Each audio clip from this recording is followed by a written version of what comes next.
ఏయ్! రాజకీయం నువ్వు తినే ఫుడ్లో ఉందేమో, నాకు బ్లడ్లో ఉందిరా బ్లడీ ఫుల్. రాష్ట్ర రాజకీయం పుట్టిందే మా ఇంట్లో. నేను దిగితే ఎదురొచ్చేది ఎవడు, ఢీ కొట్టేది ఎవడు? నన్ను అనవసరంగా కెలుక్కుతున్నావు.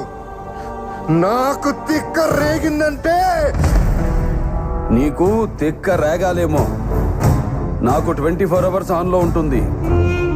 ఇక నుండి నువ్వు నీ లిమిట్ దాటితే నేను నీ గడప దాటుతా. ఆ అవుట్పుట్ నువ్వు తట్టుకోలేవు.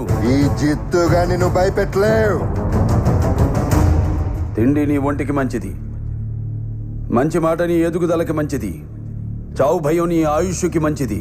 భయపడు. అంటే ఏంటి, చంపేస్తావా? నేను చేసే పని నాకు ఎదుటోడు చెప్తే నాకెక్కడో కాలుద్ది. ఇప్పుడే చంపేస్తా. చెప్పు.